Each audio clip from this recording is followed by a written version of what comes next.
bem-vindos, né? No Flamengo seriam bem-vindos reforços pontuais, como colocou o Pascoal, o reserva imediato ao Bruno Henrique, numa situação específica. Jogadores que viessem... Vai ter eliminatórias aí, hein?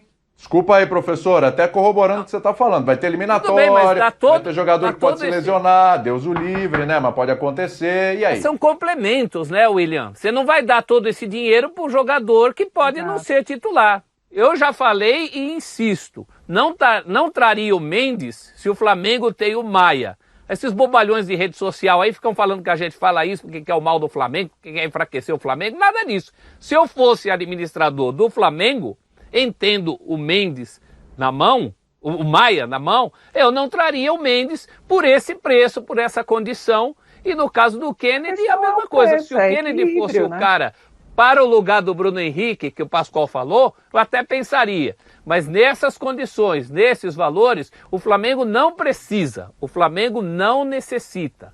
O Flamengo teria bem-vindos complementos. É diferente. Complemento a esse preço para não ser titular, muito obrigado, eu fico com o time que eu tenho. Ainda mais com o Renatão renatizando tudo aí.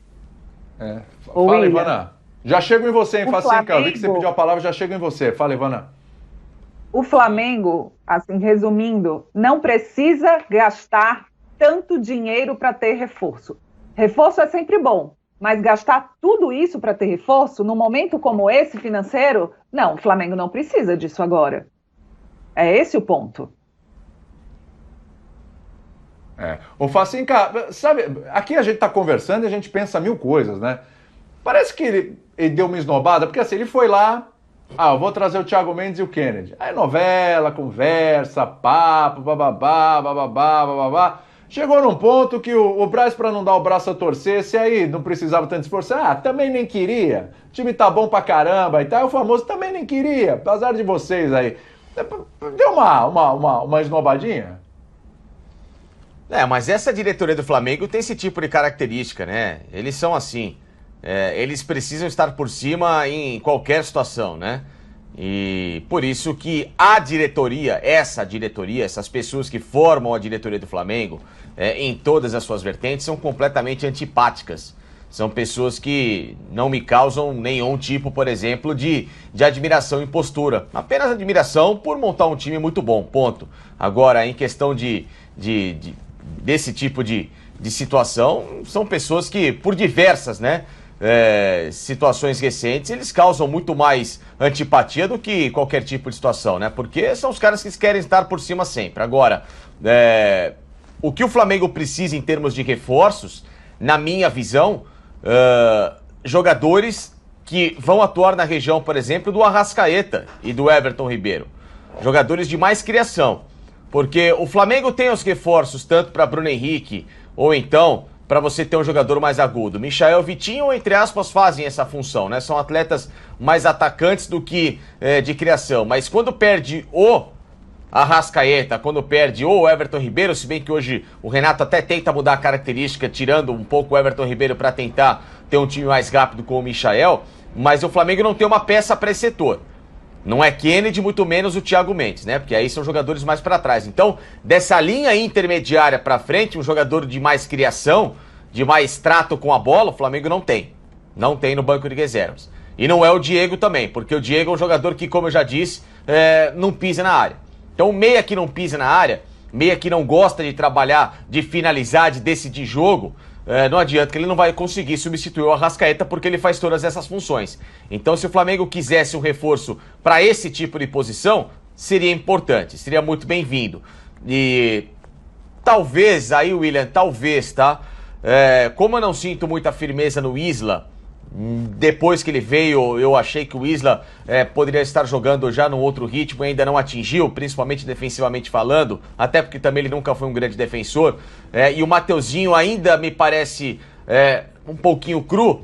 Se o Flamengo quisesse buscar um lateral direito para chegar e jogar, é difícil achar, é claro, mas quisesse buscar essa posição, também seria bem-vindo ao Renato. Tem alguma contratação? O Facinho não, mas pelo que disse o Braz, pelo que disse o Braz, o time precisa do meio para frente. O Flamengo procura do meio ele tá atrás frente. do meio para trás. meio lá atrás. Ele tá do lá, meio para do trás, meio ele pra tá trás. feliz, tá felizão. E ele não do quer, meio, ele quer essa visão. Eu não vejo o Isla com essa bola toda, entendeu? Não, a gente acho pode... que Gente, a gente fala que precisa de um lateral direito, que precisa de um lateral esquerdo para reserva, que precisa de alguém para... Eu posso concordar com o Farcincani, de um outro meia, mas esses jogadores são... esse jogador, o meia especificamente, esse aí é peça rara no futebol mundial.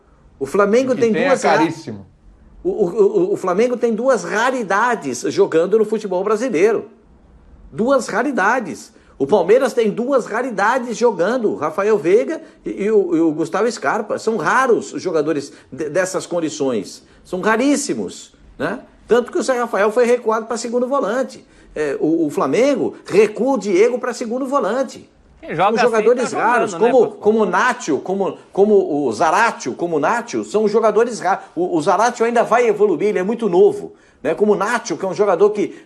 tem aquele trato, o jogador inteligente que sabe acelerar o jogo, passar, dar uma pisada na bola, parar, olhar e tal. E esse tipo de jogador é muito raro no futebol. O Flamengo tem duas raridades jogando no futebol. Mas o Flamengo está se sobressaindo, porque o Renato não está inventando.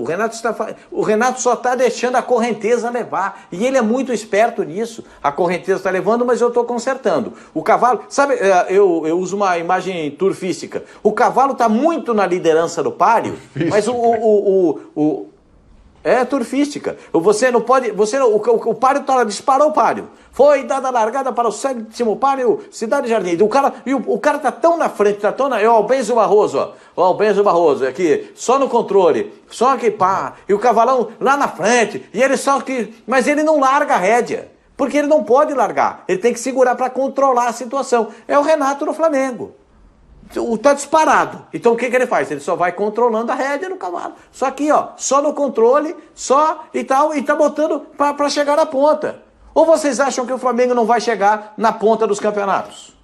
Ou vocês acham que o Flamengo não vai brigar pelo título brasileiro?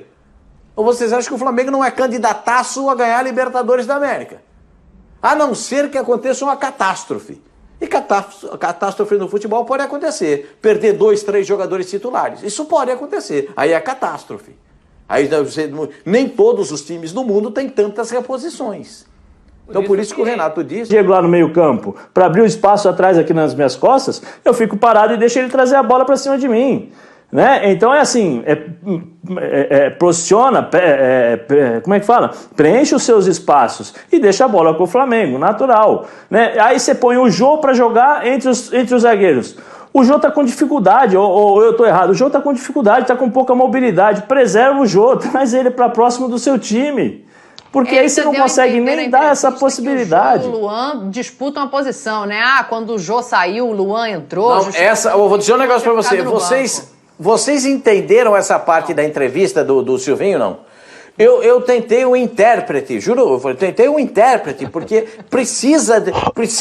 eu preciso melhorar o meu vernáculo a respeito de futebol. Eu preciso melhorar, todos nós precisamos. Mas eu confesso para vocês que tem hora que eu acho que o treinador passa ridículo.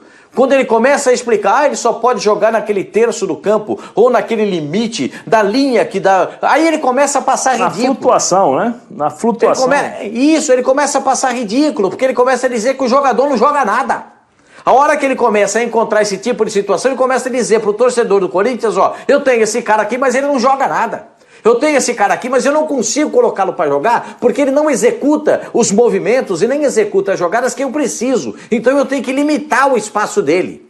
Aí passou vergonha. O treinador começa a passar vergonha e começa a mostrar que os jogadores que ele tem não são capazes de atuar naquilo que ele pensa de futebol. Desculpa aí, Breno, pode falar. E aí, Breno, só terminar os 50% dos jogadores. E aí,